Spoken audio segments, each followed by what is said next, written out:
Here in the middle of Marrakesh near the market. I'm about to start my cooking class. I am taking the vegetarian option for the cooking class so that I can try to create better meals without meat, so I can feel better and keep my weight down and all those benefits of being a vegetarian. So stay tuned. We're going cooking. We're going to the market first though.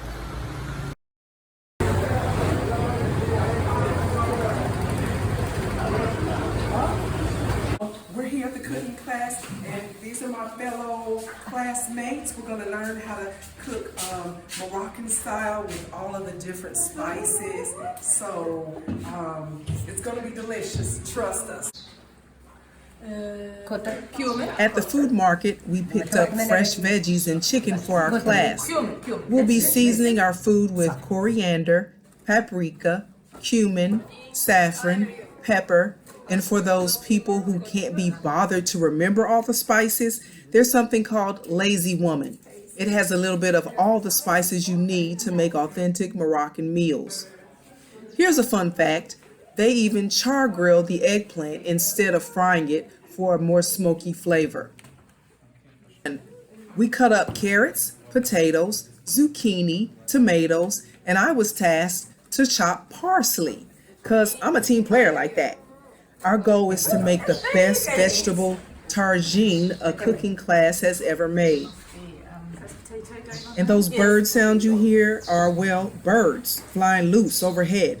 The cook said there's a family of birds who live in the house with them, outside, flying free. Nobody seemed bothered by it except for me. Is that how bird flu got started? No shade, just a question.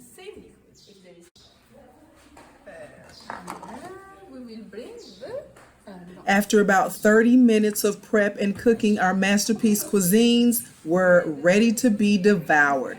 I learned a lot about Moroccan cooking, just in case I want to impress somebody with my culinary skills. And you need to try the sauce with the bread. The sauce with the bread, it's excellent.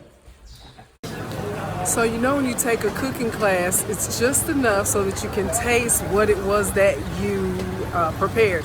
But I'm still hungry, so I'm getting a traditional sandwich and taking it home with me. So this is what it looks like, and it's gonna be in bread and it's gonna taste awesome.